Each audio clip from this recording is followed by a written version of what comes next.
pulling it back in, I mentioned my anxiety. I wanted to ask, how do you feel about the treatment of mental health in this country? I think that mental health is often criminalized at a certain point. So much anxiety. I'm someone who has dealt with anxiety and depression in the past, and so much anxiety. I also was not coincidentally, a drug addict for the better part of a decade. I've been clean for just over 14 years now, actually. And thank you. And so much of anxiety, depression, trauma, PTSD, as well as many other health issues, chronic pain, fibromyalgia, all sorts of chronic health disorders, manifest themselves as addiction. Well, what do we do in this country when someone's an addict? If it's alcohol, we try to get them help. If it's not alcohol, they'll probably end up in jail. They're certainly not getting the help they need, because if they try to get help, there's a risk that they will go to jail for.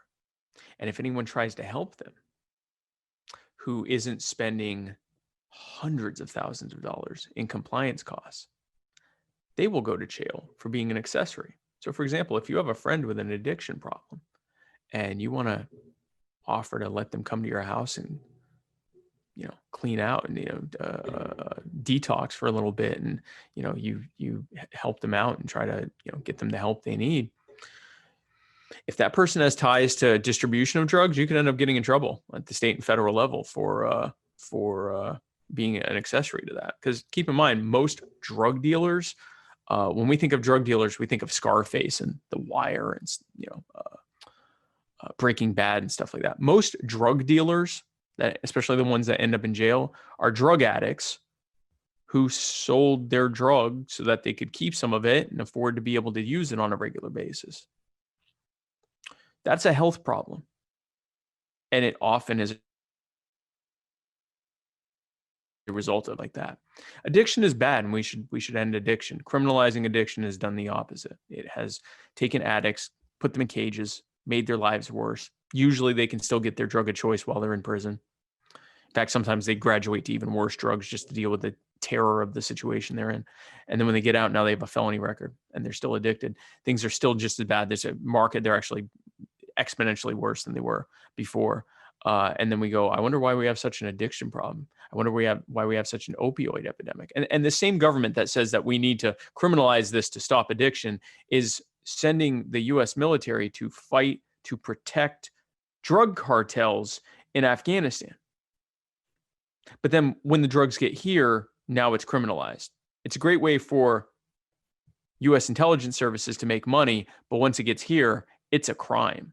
Once it goes out of the hands of the government and the cartels, now it's a problem. So going back to your question about anxiety, I think that we, first of all, need to stop criminalizing how anxiety often manifests itself, which is addiction. But then going to the root of anxiety. So much of our anxieties are related to issues, problems within our life. And some of them are familial problems and social problems and things like that, but some of them are economic issues, social issues related to economic issues, social issues related to a feeling of being oppressed and a real perception of being harmed and oppressed and victimized. I am certain that the situation you've been going through this year with, not being able to get unemployment and having to stay with a friend, thank goodness you have that. But, having to rely on others and not being able to work, I can't imagine that's been helpful for your anxiety. Yeah, and And like the thing you had mentioned,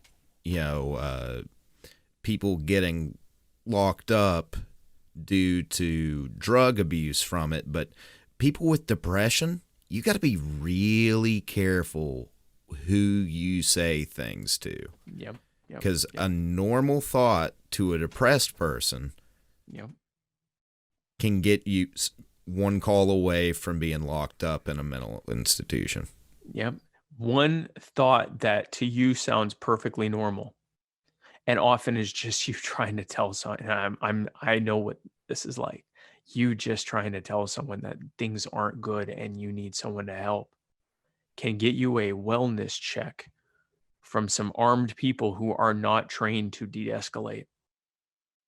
They show up with what often looks like paramilitary equipment, and they are a hammer that is looking for a nail.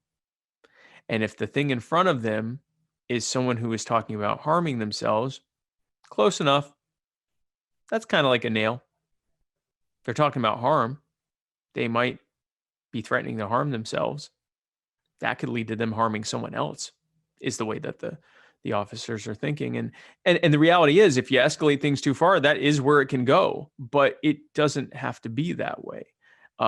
Thankfully, I always had loving and supportive people around me, and I've been able to, for many years now, be free of having to deal with that, and learn to be able to channel my energies into constructive things, and to be able to have a happy and thriving life. And I know that you can have that too. But the impositions that are put in place by government, they don't make life impossible, and they don't make life not worth living, but they make it unnecessarily more difficult. And difficulty to someone who has anxiety or depression just makes it that much worse. So there are a myriad of things that can be done at the government level to just to end harms that are making the lives of everyone harder, but especially people who are already having a hard time, putting one foot in front of the other to begin with. All I can tell you personally is that I am someone who has faced incredibly high anxiety and incredibly high depression, and had many of those same thoughts that we think are normal and everyone else thinks is something that might need to put you in a mental institution. And I have been largely free from that for many, many years now. It doesn't feel like at your worst moments that this will pass and that things can be better. I know that. I know in that moment it feels like it's always going to be that way. It's not always going to be this way. It will get better. It can get much better. And I'm not saying that as if you vote for me, things are going to be better. I'm saying that as just the reality of life is that it's not always like this. Things happen in seasons, and it will get better.